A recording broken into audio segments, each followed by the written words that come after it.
Theorem 15 proof করবো আমরা। তো চ্যাপ্টার 6 এর। তো থিওরেম 15 প্রুফ করার আগে আমাদের কয়েকটা ছোটখাটো জিনিস একটু জেনে আসতে হবে। এগুলো একদম ক্লাস 7 এর লেভেলের বেসিক। তো আপনাদের যেহেতু অনেক কিছু খেয়াল নেই, তাই আমি চেষ্টা করবো এগুলো একটু রিপিট করতে।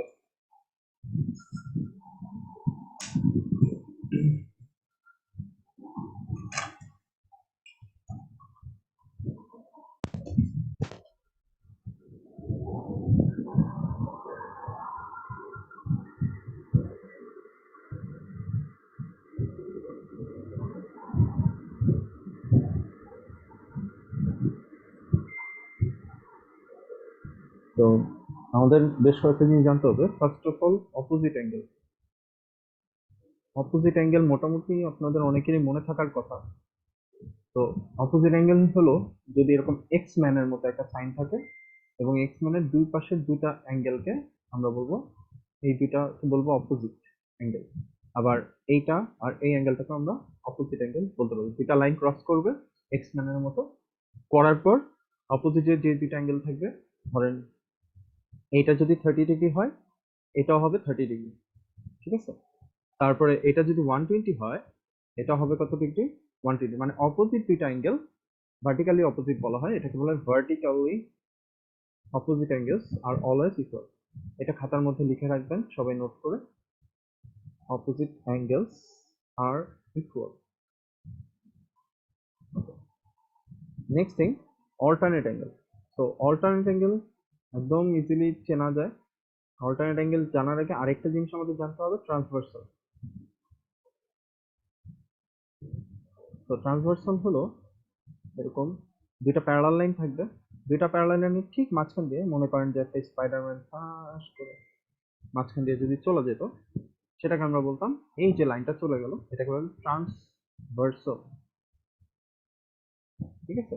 ও এরকম একটা লাইন তৈরি কর, লাইন যেটা যায় সেটাকে ট্রান্সভার্সাল। আর এই যে দুইটা লাইন টানলাম এগুলোকে বলা হয় প্যারালাল লাইন। এখন ট্রান্সভার্সালের কারণে এখানে কয়েকটা অ্যাঙ্গেল তৈরি হয়, আপনারা জানেন কিনা জানি না।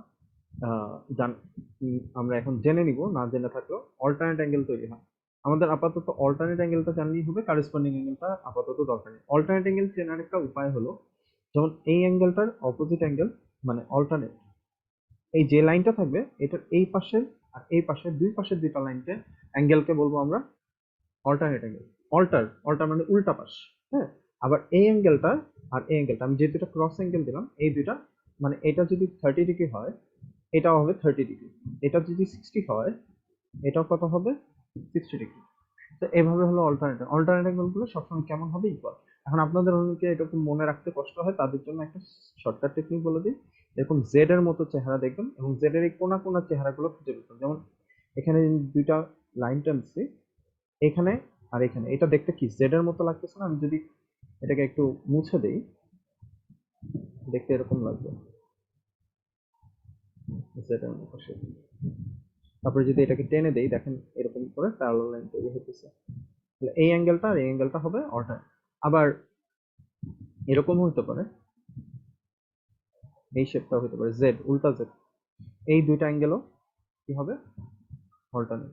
আবার এরকমও হওয়া সম্ভব, এই দুইটা angle alternate angle, N N এর মতো শেপও হতে পারে।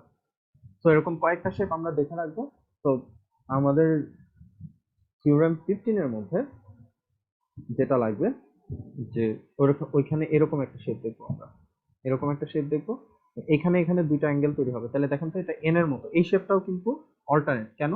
এটা একটা ট্রান্সভার্সাল, আর এইগুলাকে যদি আমি এরকম বাড়িয়ে দেই, এক্সটেন্ড করে দেই, তাহলে এখানে আর এখানে দুইটা অ্যাঙ্গেল তৈরি হবে। তাহলে এই যে একটা ট্রান্সভার্সাল, এই যে এটা যেটা মাঝখানে দাগ দিয়েছে, এটা হলো ট্রান্সভার্সাল। ট্রান্সভার্সালের অপোজিট এই অ্যাঙ্গেলটা 30 ডিগ্রি হলে এই অ্যাঙ্গেলটাও কত হবে?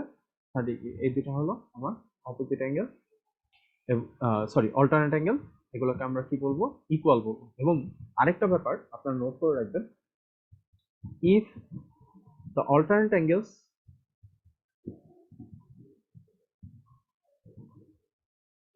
of two parallel lines are equal, then sorry,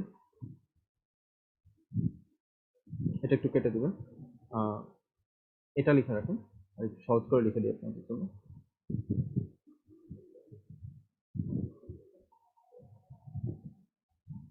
Alternate angles, if alternate angles are equal, then the lines are parallel. মানে ব্যাপারটা এরকম, আপনাকে যদি এরকম একটা ছবি দেওয়া থাকে, বলা হয় যে এটা আর এটা ইকুয়াল, তার মানে হলো এই দুটা ইকুয়াল তখন কখন হয়, যখন এই দুটা প্যারালাল হয়। এই দুটা প্যারালাল না হলে জীবনে এই দুটো অ্যাঙ্গেল ইকুয়াল হওয়া সম্ভব না। আপনি চাইলে এরকম একটা বাঁকা লাইন টেনে করতে পারেন, তাহলে এই অ্যাঙ্গেলটা আর এই অ্যাঙ্গেলটা কখনই দেখবেন ইকুয়াল হবে না। হ্যাঁ, তো এই কারণে বলা হয় যদি অল্টারনেট অ্যাঙ্গেল দুটো ইকুয়াল হয়ে যায়, তাহলে এই লাইনটা আমি একটু নাম্বার দিয়ে দিই, এ বি, এটা সিডি, এই দুটো কি হবে, প্যারালাল হবে। আর আপনাদের বইয়ে যে প্রুফের মধ্যে যেটা লাগবে, সেটার মধ্যে দেখবেন এরকম এ ডি এফ সি, তো এই অ্যাঙ্গেলটা আর এই অ্যাঙ্গেলটা ইকুয়াল থাকবে, তাহলে আমি কি বলবো, এডি আর এফসি এই দুটা কি হবে, প্যারালাল। এটা বোঝার জন্য আমরা কি করতে পারি, একটা এক্সটেন্ড করে দিতে পারি, যে বলতে পারবো এডি এফসি প্যারালাল। ওকে, তো আমরা থিওরেমটা বাকিটা অংশে প্রুফ করে দেখাবো, আপাতত এটুকুই।